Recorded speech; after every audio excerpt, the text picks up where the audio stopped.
नमस्कार दोस्तों, राधे राधे, जय श्री राम। मैं राहुल गौड़ हमारे चैनल द कैटलिस्ट एकेडमी पर आपका स्वागत करता हूं। मैं आपको यहाँ पे केमिस्ट्री के बारे में बता रहा था। केमिस्ट्री की 12th क्लास की केमिस्ट्री हम यहाँ पे पढ़ रहे थे और उस केमिस्ट्री के चैप्टर में हमने सेकंड बुक स्टार्ट कर दी थी। और सेकंड बुक में हमारा जो ऑर्गेनिक केमिस्ट्री का जो पहला चैप्टर था, जिसमें आपके तो बुक में चैप्टर नंबर 6 है ये, जिसे अपन बोलते थे हेलो एल्केन और हेलो एरीन, जिसमें हमने इनके इंट्रोडक्शन के बारे में, इनके फिजिकल प्रॉपर्टीज के बारे में और इनकी जो अपन के मेथड ऑफ प्रिपरेशन थे कि कैसे इनको बनाते हैं, इन सब की अपन बात कर चुके थे लास्ट वीडियो में। ठीक है। और लास्ट वीडियो में हमने इसकी एक केमिकल प्रॉपर्टी होती है न्यूक्लियोफिलिक सब्स्टिट्यूशन रिएक्शन, नाभिक स्नेही प्रतिस्थापन अभिक्रिया, उसके बारे में भी हमने यहाँ पे बात कर ली थी। ठीक है। कल हमने नाभिक स्नेही प्रतिस्थापन अभिक्रिया के बारे में आपको बताया कि कैसे होती है ये, कितने टाइप की होती है, जिसमें अपने SN1 और SN2 दोनों का इंट्रोडक्शन दे दिया था आपको। ठीक है। क्या क्या होता है इसमें हमने ये भी आपको बता दिया था। तो इसके कुछ एग्जाम्पल लेते हैं आज की क्लास में और एग्जाम्पल से हम उसको और अच्छे से समझते हैं कि यहाँ पे क्या होता है। तो देखिए, मैं क्या करता हूँ, मैं यहाँ पे एक हेलो एल्केन ले लेता हूँ। बिल्कुल। और हेलो एल्केन की रिएक्शन मैं कराता हूं यहाँ पे सोडियम हाइड्रोक्साइड के साथ। किसके साथ? सोडियम हाइड्रोक्साइड के साथ। आपको लग रहा होगा कि सोडियम हाइड्रोक्साइड, आपको पता है कि ये Na+ और OH- में टूटता है। तो यहाँ पे जो OH- होने वाला है वो क्या होने वाला है यहाँ पे? न्यूक्लियोफाइल। आप सबको पता है कि OH- और Na+ में होता है ये। तो OH- जो है वो यहाँ पे न्यूक्लियोफाइल होने वाला है। और न्यूक्लियोफाइल क्या करता है? न्यूक्लियोफाइल जो है वो आपके पॉजिटिव चार्ज वाले कार्बन पर अटैक करता है और आपका जो हेलोजन है उसको हैलाइड की फॉर्म में बाहर निकाल देता है एज अ लिविंग ग्रुप। और ये क्या होता है, यहाँ पे सब्स्टिट्यूशन रिएक्शन कंप्लीट हो जाती है। तो आपका जो प्रोडक्ट बनता है वो बनता है यहाँ पे ROH। ठीक है। यही आप रिएक्शन यदि आप वाटर से कराओ, H2O से कराओ, तो आप सभी जानते हैं कि H2O में क्या होता है, आपका H+ होता है, OH- होता है। यानी आपका जो न्यूक्लियोफाइल होने वाला है वो यहाँ पे क्या होने वाला है? OH- होने वाला है। तो क्या करेगा? OH इस पर अटैक करेगा और फिर से क्या बनेगा आपका? एल्कोहल। ठीक है। अब यदि आप रिएक्शन कराते हो इसकी NaOR से, सोडियम एल्कोक्साइड के साथ आप जब इसकी रिएक्शन कराते हैं, तो यहाँ पे आपका जो न्यूक्लियोफाइल होने वाला है वो आपका होने वाला है OR। ठीक है। तो आपको भी पता है Na+OR-। ठीक है। तो यहाँ पे आपका जो प्रोडक्ट बनेगा वो बनने वाला है ROR। ठीक। फिर से देखते हैं। मैं यहाँ पे फिर से एक रिएक्शन कराता हूँ जिसमें मैं लेता हूँ सोडियम आयोडाइड। और ये रिएक्शन आपको याद भी आ रही होगी।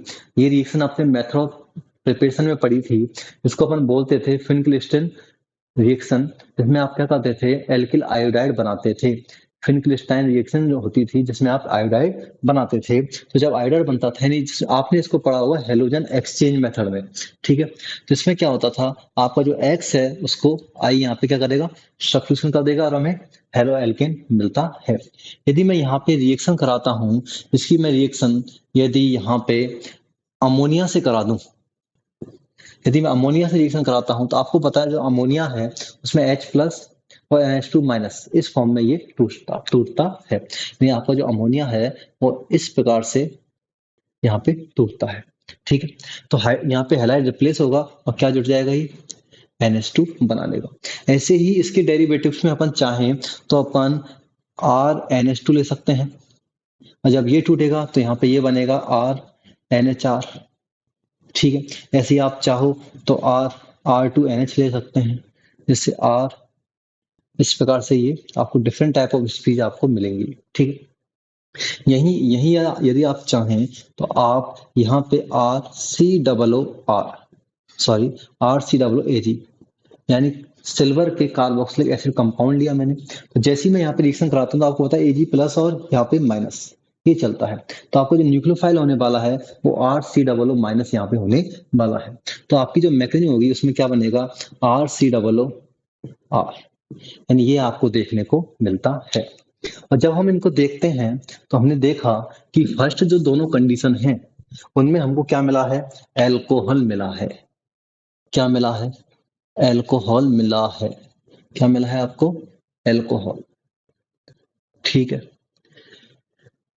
ठीक है। सेकंड जो ये कंडीशन है इसमें आपको मिला है ईथर। क्या मिला है आपको? ईथर आपको मिला है। ठीक है। थर्ड जो कंडीशन है इसमें आपको मिला है हेलो एल्केन। इसमें आपको क्या मिला है? इन कंडीशन में आपको एमीन ग्रुप मिले। ठीक है। और लास्ट जो कंडीशन बनी है इसमें आपको एस्टर मिलता है। ठीक है। यानी इस प्रकार से आप different types of functional group जो क्रिएट कर सकते हैं, यानी अलग अलग प्रकार के यहाँ पे आप कंपाउंड बना सकते हैं। ठीक है। तो ये तो आपकी बिल्कुल इजी रिएक्शन थी, बिल्कुल आसान तरीका था जिसमें आपको कुछ नहीं करना था, आपको उस हेलोजन को रिप्लेस करना था। और रिप्लेस करने के साथ ही जो भी न्यूक्लियोफाइल यहाँ आता है वो न्यूक्लियोफाइल अटैक करेगा और अपना एक कंपाउंड बना लेगा। तो ये कुछ एग्जाम्पल हैं जिनको आप समझ सकते हैं। अब कुछ एग्जाम्पल ऐसे हैं जो डिफरेंट भी हैं। जैसे मैं अब की बार क्या कराने वाला हूँ, मैं हेलो एल्केन की रिएक्शन, एक कंडीशन तो है मेरे पास जिसमें मैं रिएक्शन कराने वाला हूँ केसीएन के साथ, पोटेशियम साइनाइड। एक मैं रिएक्शन कराने वाला हूँ एजीसीएन के बाद, एजीसीएन के साथ। ठीक है। तो एक बार मैंने रिएक्शन कराई है के सीएन के साथ और एक मैंने रिएक्शन कराई एजीसीएन के साथ। जब आप यहाँ रिएक्शन कराते हो तो आपको दो टाइप के कंपाउंड मिलते हैं। क्या होता है? आपको दो टाइप के कंपाउंड मिलते हैं। पहली रिएक्शन में तो आपको मिलेगा आरसीएन, इसको आप बोलते हो साइनाइड। क्या बोलते हैं इसको आप? साइनाइड बोलते हो। ठीक है। सेकंड कंडीशन में जो आपको कंपाउंड मिलने वाला है, आपका जो कंपाउंड होगा वो बनेगा आपका आर एन सी, जिसे आप बोलते हो आइसो साइनाइड। अब आप कहोगे ये क्या लॉजिक है, ये क्या नया तरीका है? तो देखो आप इसको समझेंगे, आप अच्छे से समझना चाहेंगे कि होता क्या है यहाँ पर। यहाँ क्या होता है, ऐसा क्यों हुआ, इसका एक रीजन है। इसका रीजन ये है कि आप जब केसीएन को देखते हो तो आपको केसीएन मिलता है इस प्रकार से, क्योंकि ये क्या होता है, आयनिक होता है। केसीएन जो है वो आयनिक बॉन्ड बनाता है, यानी एक आयनिक कंपाउंड है। जब ये टूटेगा तो ये के प्लस और सी एन माइनस में टूटता है। और जब सी एन माइनस टूटेगा तो ये क्या बन गया अपने आप में न्यूक्लियोफाइल। और जब ये आर पर अटैक करेगा तो आपका क्या बनने वाला है, आर सी एन, यानी आपका साइनाइड बनने वाला है। लेकिन यही यदि अपन ये केस एजीसीएन में देखें, एजीसीएन में जब आप ये केस देखते हैं तो आप सभी जानते हैं कि एजीसीएन जो है एक कोवलेंट है, कोवलेंट कंपाउंड है ये। ठीक है। इनके बीच में बनने वाला जो बॉन्ड है वो कैसा है, कोवलेंट है। ठीक है।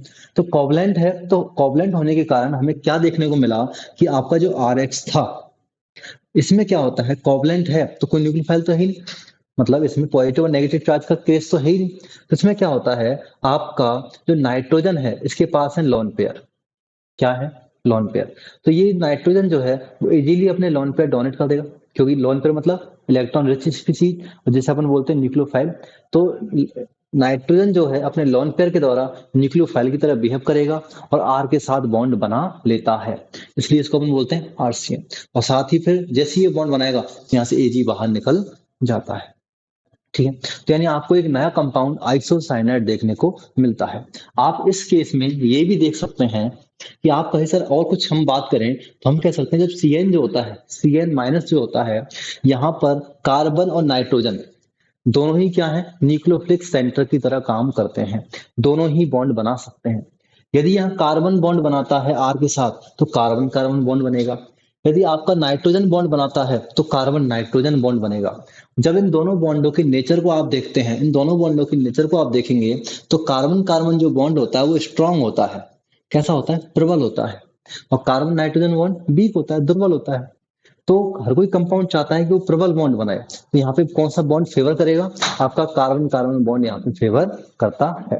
और फेवर करने के साथ ही आपका जो कंपाउंड बनने वाला है वो आरसीएन बनता है। लेकिन यहाँ केस में क्या काम होता है, इस केस में जो नाइट्रोजन होते हैं उनके पास लोन पेयर होते हैं, और लोन पेयर होने के साथ ही वो न्यूक्लियोफिलिक की तरह काम करते हैं और आर पर अटैक करेंगे और आपके सामने आइसोसाइनाइड कंपाउंड यहाँ पे ये क्रिएट कर लेते हैं। ठीक है। यहाँ आपको एक बात समझनी होगी कि सर ये क्या हुआ। सीएन माइनस जो है यहाँ पे दो तरीके से काम करता है, यानी सीएन सीएन जो माइनस सीएन जो है इसमें आपका नाइट्रोजन और कार्बन दोनों ही न्यूक्लियोफिलिक सेंटर की तरह काम करते हैं। ऐसे कंपाउंड को अपन बोलते हैं एमपी एम्पीडेंट न्यूक्लियोफाइल। ऐसे कंपाउंड को आप क्या बोलते हो, ऐसे कंपाउंड को आप एम्पीडेंट न्यूक्लियोफाइल बोलते हैं। ठीक है। और यदि आपको न्यूक्लियोफाइल एम्पीडेंट न्यूक्लियोफाइल की डेफिनेशन देनी हो तो आप कहोगे ऐसे न्यूक्लियोफाइल जिनके पास दो न्यूक्लियोफिलिक सेंटर होते हैं। क्या होते हैं? दो न्यूक्लियोफिलिक सेंटर होते हैं, उन्हें अपन एम्पीडेंटेड न्यूक्लियोफाइल्स कहते हैं। ऐसे न्यूक्लियोफाइल जिनके पास दो एम्पीडेंटेड सॉरी ऐसे न्यूक्लियोफाइल जिनके पास दो न्यूक्लियोफिलिक सेंटर होते हैं, उन्हें अपन एम्पीडेंटेड न्यूक्लियोफाइल कहते हैं। यानी ये अपने जो दोनों सेंटर हैं, दोनों जो मॉलिक्यूल हैं, उनसे बॉन्ड बना सकते हैं। कार्बन से भी बना सकते हैं और नाइट्रोजन से भी बना सकते हैं, लेकिन ये डिपेंड करता है कंडीशन पे। आपका जब आयनिक कंडीशन थी तो कार्बन ने बॉन्ड बनाया, और जब आपकी कोवलेंट कंडीशन आई तो इसका बॉन्ड किसने बनाया? नाइट्रोजन ने ये बॉन्ड बनाया था। ठीक है। इसमें आप एक और एग्जांपल समझें। मैं एक और नया एग्जांपल आपके सामने लेके आता हूं, जिसमें हेलो एल्केन की रिएक्शन आपकी बार कराने वाला हूं। मैंने आपकी बार कराई RONO, यानी ये हो गया अपना पोटेशियम नाइट्रेट। ठीक है, पोटेशियम नाइट्राइट हो गया ये आपका। क्या हो गया ये? Potassium nitrite. ठीक है, मैं क्या बोल रहा हूँ? Potassium nitrite. ठीक है, और मैं यहाँ लिखने वाला हूँ सिल्वर नाइट्राइट। ठीक है, एक तो मैंने लिया है पोटेशियम नाइट्राइट और एक लिया है मैंने सिल्वर नाइट्राइट। ठीक है, तो होता क्या है यहाँ पे, आप सबको पता है कि ये जो कंपाउंड है KNO2 जिसे आप पोटेशियम नाइट्रेट बोल रहे हो, ये जो कंपाउंड है ये कैसा है आपका? Ionic compound. आयनिक कंपाउंड है तो पोटेशियम पे प्लस और ऑक्सीजन पे नेगेटिव चार्ज जनरेट होगा। तो ऑक्सीजन पर जब नेगेटिव चार्ज है तो ऑक्सीजन पर नेगेटिव चार्ज होने के कारण ये जो ऑक्सीजन है वो क्या करेगा? अटैक करेगा, एज ए न्यूक्लियोफाइल बिहेव करेगा, और बिहेव करने के साथ ही आपके सामने एक कंपाउंड बनेगा जिसे आप बोलते हो RONO। ठीक है, इस कंपाउंड का नाम है, इसे आप बोलते हो एल्किल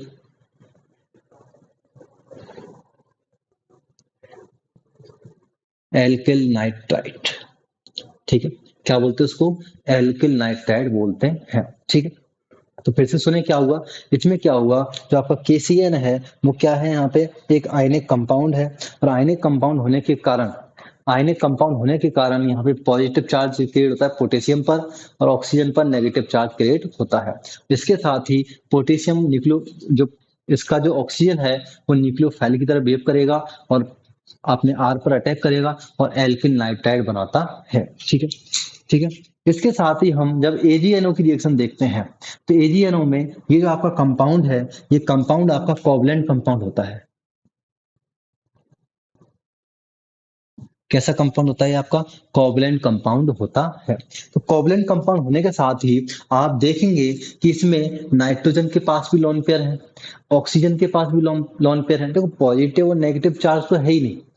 ठीक है, तो यहाँ पे लॉन पेयर जो होते हैं वही क्या करेंगे? न्यूक्लियोफाइल की तरह बिहेव करने वाले हैं।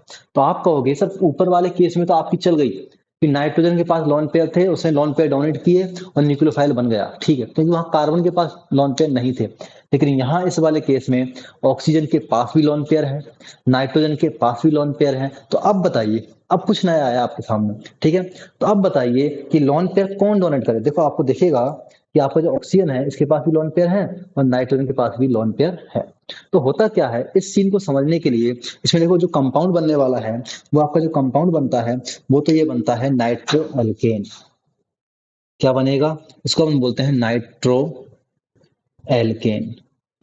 ठीक है, कैसे बना इसका केस समझे आप। देखो नाइट्रोजन भी लोन पेयर दे सकता है, ऑक्सीजन भी लोन पेयर दे सकता है, लेकिन आपको इतना पता होगा यदि मैं इलेक्ट्रॉन नेगेटिविटी की बात करूं तो आप जानते हो ऑक्सीजन की इलेक्ट्रॉन नेगेटिविटी जो होती है वो नाइट्रोजन से ज्यादा होती है। ठीक है, ये बात आप सभी समझते हो कि ऑक्सीजन की इलेक्ट्रॉन नेगेटिविटी नाइट्रोजन से ज्यादा होती है। यानी लॉन पेयर के मामले में बात करें तो लॉन पेयर जो है नाइट्रोजन इजीली डोनेट कर सकता है। ऑक्सीजन के कंपेयर करके देखें तो इलेक्ट्रॉन नेगेटिविटी कम होने के कारण, विद्युत ऋणात्मकता कम होने के कारण जो ऑक्सीजन है वो आसानी से अपने लॉन पेयर डोनेट करेगा। तो जब आसानी से लॉन पेयर डोनेट करेगा तो यहाँ पे नाइट्रोजन डोनेट करेगा। तो नाइट्रोजन जो है वो यहाँ पे न्यूक्लियोफाइल की तरह काम करने वाला है, और जैसे ही वो न्यूक्लियोफाइल की तरह काम करेगा तो आपका नाइट्रो एल्केन बनने वाला है। तो यहाँ पे आपका जो ये नाइट्राइड है ये भी एक एम्पीडेंटेड न्यूक्लियोफाइल है, और आपका जो CN है साइनाइड जो है वो भी क्या है? यहाँ पे एक एम्पीडेंटेड न्यूक्लियोफाइल की तरह बिहेव करने वाला है। और एम्पीडेंटेड न्यूक्लियोफाइल किसे बोलते हैं? ऐसे न्यूक्लियोफाइल जिनके पास दो न्यूक्लियोफिलिक सेंटर होते हैं, दो न्यूक्लियोफिलिक सेंटर होते हैं, उन्हें अपन क्या बोलते हैं? उन्हें आप एम्पीडेंटेड न्यूक्लियोफाइल बोलते हैं। ठीक है, क्या इतनी बात समझ में आ गई होगी आपके? ठीक है, तो ये तो एक इजीली केस थे। तो यहाँ एक दो अलग केस हैं। तो सबसे बड़ी बात, एग्जाम में पूछ लिया जाता है कि एम्पीडेंटेड न्यूक्लियोफाइल किसे कहते हैं, तो आप वहां पे डेफिनेशन लिखें और डेफिनेशन के साथ साथ आप इसके आंसर कुछ एग्जाम्पल भी दे सकते हैं। और आप जब एनसीईआरटी खोल के देखोगे तो आपको एनसीईआरटी में एक नई चीज दिखने वाली है। वहां जैसे आप जस्ट नीचे आते हो तो वहां पे ये क्वेश्चन आपके सामने दिखेगा कि हेलो एल्केन में जब केसीएन अभिक्रिया करता है, पोटेशियम साइनाइड जब रिएक्शन करता है तो आपका साइनाइड बनता है, एल्किल साइनाइड बनता है। और जब एजीसीएन रिएक्शन करता है तो आपका आइसोसाइनाइड बनता है। ऐसा क्यों? तो आप रीजन दे सकते हैं कि यहाँ पे जो सीएन है वो क्या है, यहाँ पे एम्पीडेंटेड लिगेंड है। इसमें कार्बन और नाइट्रोजन दोनों ही क्या है, न्यूक्लियोफिलिक सेंटर की तरह बिहेव करते हैं। केसीएन में ये आयनिक कंपाउंड है, तो आयनिक कंपाउंड होने के कारण आपका जो कार्बन कार्बन जो बॉन्ड होता है वो स्ट्रांग होगा, और स्ट्रांग होने के कारण आपका साइनाइड बनने गा। ठीक है, लेकिन एजीसीएन में जब आप देखोगे तो इसमें क्या होता है, कोवलेंट नेचर होता है इसका। कोवलेंट नेचर होने के कारण नाइट्रोजन अपना लॉन पेयर देगा, लॉन पेयर देने के साथ ही यहाँ पे आपको आइसोसाइनाइड बनता हुआ दिखाई देगा। तो ये हमने बात कर ली है एम्पीडेंटेड लिगेंड के बारे में। ठीक है, तो आप इतना तो सब जान चुके हैं और इतना आप समझ चुके होंगे बिल्कुल। इससे आगे हम एक नए टॉपिक की बात करते हैं। अपने न्यूक्लियोफिलिक सेंटर में आप एक नए टॉपिक की बात करते हैं। जैसे आप बोलते हो, आपकी हेडिंग में है stereochemical stereochemical aspect stereochemical aspects of nucleophile. ठीक है, stereochemical aspects of nucleophilic substitution reaction.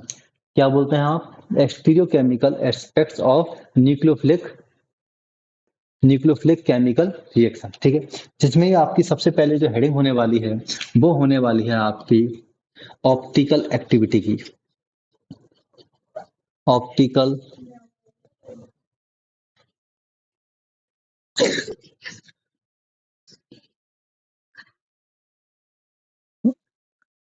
देखो, हम आगे बात करने वाले हैं ऑप्टिकल एक्टिविटी की, और इसमें अपन बात करेंगे इसके साथ साथ प्लेन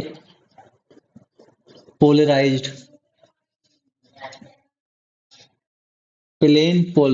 लाइट के बारे में। क्या क्या बात करेंगे अपन इसमें? आप बात करेंगे ऑप्टिकल एक्टिविटी और प्लेन पोलराइज्ड लाइट के बारे में। इसे आप बोलते हो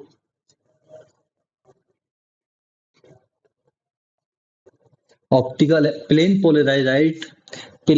पोलराइज्ड लाइट और ऑप्टिकल एक्टिविटी, ये आपकी अगली हेडिंग होने वाली है। ठीक है, सबसे पहले आप समझें कि प्लेन पोलराइज्ड लाइट क्या होती है।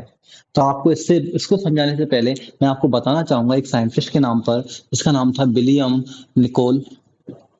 ठीक है, क्या नाम था उसका? William Nicol.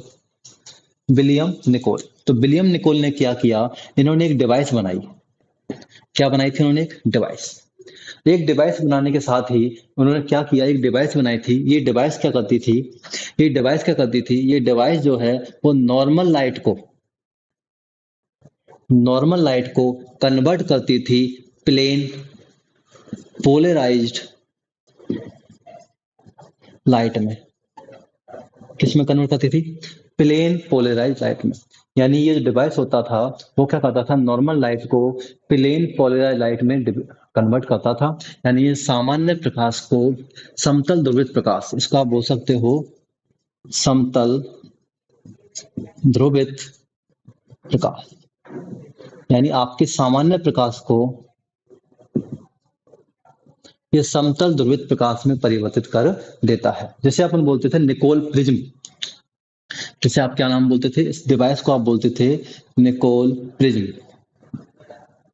क्या बोलते थे इसको आप? निकोल प्रिज्म बोलते थे। निकोल प्रिज्म के द्वारा आप सामान्य प्रकाश को समतल ध्रुवित प्रकाश में कन्वर्ट कर सकते हैं। ठीक है, इसको पढ़ने से पहले मैं आपको एक चीज और बताता हूं, पोलेराइमीटर।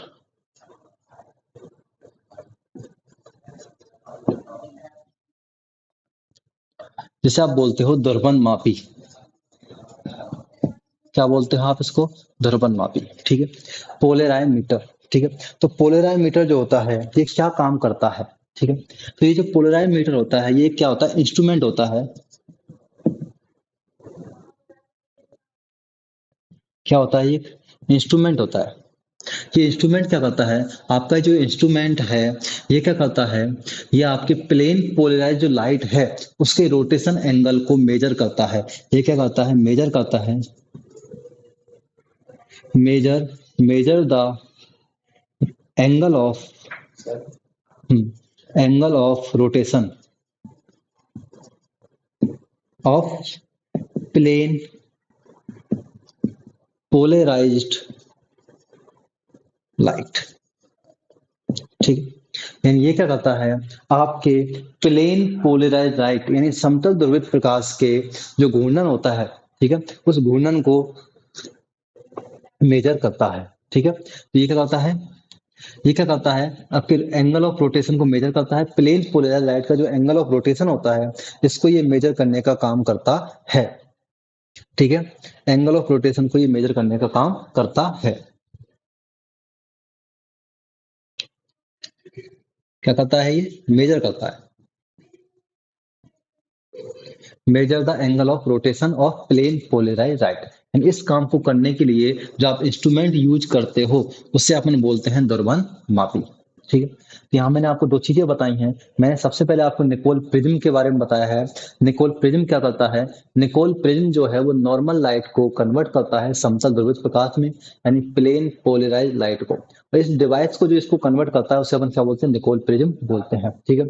इसके बाद अपन ने पोलराइमीटर की बात करी जिसमें अपन ने कहा कि एक इंस्ट्रूमेंट होता है जो क्या करता है? मेजर करता है the angle of rotation of plane polarise light यानी समतल ध्रुवित प्रकाश का जो एंगल है, जो ध्रुवण का जो एंगल है उसको ये मेजर करने का काम करता है। ठीक है।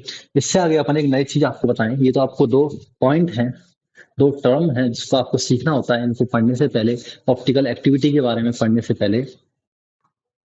तो ऑप्टिकल एक्टिविटी के बारे में पढ़ने से पहले आप एक चीज समझें कि मैं क्या कर रहा हूँ यहाँ पे। एक मैंने ले रखा है निकोल प्रिज्म। और आप सब जानते हो निकोल प्रिज्म से निकलने वाला जो लाइट होती है उसे अपन बोलते हैं प्लेन पोलराइज लाइट। क्या बोलते हैं इसको? Plane polarised light. ठीक है। जब ये निकलती है तो यहाँ पर ने क्या भरा हुआ है? यहाँ पर ने सॉल्यूशन भरा हुआ है। अपन के जो कंपाउंड है उनका जो एक्वस सॉल्यूशन है वो मैंने यहाँ पे भरा हुआ है। ठीक है। मैंने यहाँ पे वो भर रखा है। भरने के साथ ही क्या कर रखा है? मैंने भर रखा है। बिल्कुल। ठीक है। सेकंड कंडीशन में मैं बिल्कुल सेम वही काम करने वाला हूँ जिसमें मैं निकोल प्रिज्म लेने वाला हूँ। निकोल प्रिज्म से निकलने वाली जो लाइट है जिससे मैं क्या बोलने वाला हूँ? Plane polarise light. और फिर से मैंने वही सॉल्यूशन लिया है। सेम कंपाउंड नहीं है, अब की बार कंपाउंड चेंजेज है। ठीक है। अब की बार क्या किया मैंने? इसमें फिर से सॉल्यूशन भरा हुआ है एक अलग तरीके का। ठीक है। होता क्या है अब समझे आप एक बार कि होता क्या है। मैं जब प्लेन पोलराइज लाइट को इस सॉल्यूशन में से निकालता हूं और निकालने के साथ ही जब मैं देखता हूं कि यदि ये सॉल्यूशन में से बिल्कुल सीधी निकल जाए ऐसे बिना किसी मूवमेंट के, जैसे आई थी वैसे ये बाहर निकल जाए, तो इसे अपन बोलते हैं ऑप्टिकल इनएक्टिव। तो इस कंपाउंड को, जो कंपाउंड आपने यहाँ भरा हुआ है उस कंपाउंड को आप बोलोगे ऑप्टिकल इनएक्टिव। ठीक है। लेकिन इस केस में अपन को क्या देखने को मिला? इस केस में मैंने देखा ये जो सॉल्यूशन था इसमें से जब मैंने लाइट को एंटर कराया तो ये जो लाइट है वो या तो राइट हैंड साइड या लेफ्ट हैंड साइड रोटेट हो गई। यानी ये कहीं ना कहीं इसका रोटेशन अपन को देखने को मिलता है। या तो ये आपको राइट में देखने को मिल सकता है या फिर ये आपको लेफ्ट में देखने को मिल सकता है। ठीक है। यदि इस प्रकार का रोटेशन आपको देखने को मिले तो आप कहोगे सर ये क्या है? ये ऑप्टिकल एक्टिव कंपाउंड है। क्या है ये? आपका ऑप्टिकल एक्टिव कंपाउंड है। ठीक है, पहली बात। दूसरी बात आप कहोगे कि सर ये राइट हैंड साइड मिल रही है तो इसे अपन बोलते हैं डेक्स्ट्रो रोटेटरी। क्या बोलते हैं इसको? डेक्स्ट्रो रोटेटरी बोलते हैं। ठीक है। इसको अपन हिंदी में बोलते हैं दक्षिण ध्रुवन घूर्णक। ठीक है। डेक्स्ट्रो रोटेटरी अपन इसको बोलते हैं। यदि ये लेफ्ट हैंड साइड मुड़ती है तो इसको अपन बोलते हैं लियो रोटेटरी। ठीक है, जैसे अपन हिंदी में बोलते हैं वाम ध्रुवन घूर्णक। क्या बोलते हैं इसको अपन? वाम ध्रुवन घूर्णक कहते हैं। यदि ये राइट हैंड साइड मुड़ती है तब तो अपन इसको बोलते हैं डेक्स्ट्रो रोटेटरी या फिर दक्षिण ध्रुव घूर्णक। यदि ये लेफ्ट हैंड साइड मुड़ती है तो इसे अपन बोलते हैं लियो रोटेटरी यानी वाम ध्रुवन घूर्णक। यदि डेक्स्ट्रो रोटेटरी का मतलब है क्लॉकवाइज और लियो रोटेटरी का मतलब है एंटी क्लॉकवाइज। ठीक है, ये आप बात समझ सकते हो, घड़ी की दिशा में और घड़ी के विपरीत। ठीक है, इसको अपन प्रदर्शित करते हैं स्मॉल डी से या फिर इसको अपन प्रदर्शित करते हैं प्लस से। इसको अपन एक्सप्लेन करते हैं एल स्मॉल एल से या फिर माइनस साइन से। ठीक है, यानी आपका यदि आपने सॉल्यूशन में निकोल प्रिज्म के द्वारा प्लेन पोलर लाइट को एंटर कराया, एंटर करने के साथ यदि वो राइट हैंड साइड मुड़ती है तब उस कंपाउंड के आगे क्या लिखोगे? डी। डी का मतलब है, या डी लिख सकते हो या तो आप प्लस लिख सकते हो। इसका मतलब होता है कि ये जो कंपाउंड है वो डेक्स्ट्रो रोटेटरी कंपाउंड है। ठीक है, और यदि आप कंपाउंड्स को लेफ्ट हैंड साइड, यदि आपका जो कंपाउंड है उसमें से आप लाइट को एंटर करो और एंटर करने के साथ ही यदि वो लेफ्ट हैंड साइड में घूमती है तो उसे अपन बोलते हैं वाम ध्रुवन घूर्णक यानी एंटी क्लॉकवाइज, जिसमें आप शो करते हो एल से और माइनस से। ठीक है, एल और माइनस से शो करते हैं। कंपाउंड के नीचे जब भी आप नाम लिखोगे तो वहां पे आप एल या डी लिखते हो, जिससे आपको पता चल जाता है कि ये डेक्स्ट्रो रोटेटरी है या फिर लियो रोटेटरी है। ठीक है, और ये दोनों जो कंपाउंड होते हैं हम क्या बोलते हैं? Optical active compound. तो जब ऑप्टिकल एक्टिव, यानी आप यहाँ से एक डेफिनेशन दे सकते हो, जैसे आप बोलते हो ऑप्टिकल आइसोमेरिज्म। क्या बोलते हैं? Optical isomerism. ऑप्टिकल आइसोमेरिज्म के बारे में आप बात करेंगे, ऐसे कंपाउंड जिनका मॉलिक्यूलर फॉर्मूला जो होता है सेम हो। क्या हो? सेम मॉलिक्यूलर फॉर्मूला हो बट डिफरेंट रोटेशन होता है, डिफरेंट ऑप्टिकल रोटेशन। आपको डिफरेंट ऑप्टिकल रोटेशन देखने को मिले, यानी उसका मॉलिक्यूलर जो फॉर्मूला है, जो आणविक सूत्र है, जो वो तो समान होगा, लेकिन जो ऑप्टिकल प्रकाशिक घूर्णकता हम बोलते थे, जो ऑप्टिकल रोटेशन जो है वो क्या होता है? इसका डिफरेंट होता है। ऐसे कंपाउंड को अपन बोलते हैं ऑप्टिकल आइसोमर। क्या बोलते हैं इसको? ऑप्टिकल आइसोमर बोलते हैं। और ये जो प्रोसेस होती है या फिर जो फिनोमिना होता है, इस फिनोमिना को आप बोलते हो ऑप्टिकल आइसोमेरिज्म। क्या बोलते हो? Optical isomerism. ठीक है, तो आप ये दोनों समझ सकते हो। ऐसे कंपाउंड जिनका मॉलिक्यूलर फॉर्मूला सेम लेकिन डिफरेंट ऑप्टिकल रोटेशन मिलता है, उन्हें आप ऑप्टिकल आइसोमर बोलते हो। और इस प्रोसेस को या इस फिनोमिना को आप ऑप्टिकल आइसोमेरिज्म बोलते हो, यानी प्रकाशिक समावयवता। आप हिंदी वाले आप समझें, इसको हम लोग बोलते हैं प्रकाशिक समावयवता। कंपाउंड क्या हो गए? प्रकाशिक समवेग, यानी उसमें प्रकाशिक रोटेशन, ध्रुवन रोटेशन पाया जाता है। ठीक है, तो आज हमने ऑप्टिकल एक्टिविटी यानी प्रकाशिक घूर्णता के बारे में, है ना, कि ऑप्टिकल एक्टिव होता है नहीं होता है वो, और प्लेन पोलराइज्ड लाइट, इन दोनों के बारे में अपन ने बात की। ठीक है, तो हमने कहा यदि वो लाइट के प्रेजेंस में किसी प्रकार का रोटेशन शो करता है तो उसे अपन बोलते हैं ऑप्टिकल एक्टिव। यदि किसी भी टाइप का रोटेशन शो नहीं करता, जैसी आपने लाइट एंटर कराई थी वैसी ही बाहर निकल जाए तो उसे अपन बोलते हैं ऑप्टिकल इनएक्टिव। ठीक है, यदि आपने सॉल्यूशन में लाइट एंटर कराई, उसके बाद यदि वो राइट हैंड साइड गई तो डेक्स्ट्रो और लेफ्ट में गई तो लियो, इसको अपन डी से, इसको स्मॉल एल से प्रदर्शित करते हैं। अब ये जो कंपाउंड है, आपके सामने दो टाइप के कंपाउंड बनने वाले हैं, एक डेक्स्ट्रो बनेगा, एक लिवो बनेगा। तो ये जो कंपाउंड है, इन दोनों कंपाउंडों का मॉलिक्यूलर फॉर्मूला बिल्कुल सेम होगा लेकिन रोटेशन डिफरेंट है। अब रोटेशन डिफरेंट है तो ऐसे कंपाउंड को अपन बोलते हैं ऑप्टिकल आइसोमर, इन ध्रुवन समावेवी। और इस फिनोमिना को अपन बोलते हैं प्रकाशिक समावयवता यानी ऑप्टिकल आइसोमेरिज्म। बाकी बातें अपन अगली क्लास में करने वाले हैं और भी बहुत सारी चीजें हैं जो आपको यहाँ समझनी है। इस स्टीरियोकेमिकल एस्पेक्ट्स में आपको देखने को मिलेंगी। ये आपका पहला पॉइंट था। बाकी बातें हम अगली क्लास में करते हैं। देखने के लिए धन्यवाद। तो आपको लगता है कि आपके लिए हेल्पफुल है तो हमें लाइक शेयर सब्सक्राइब करें। धन्यवाद।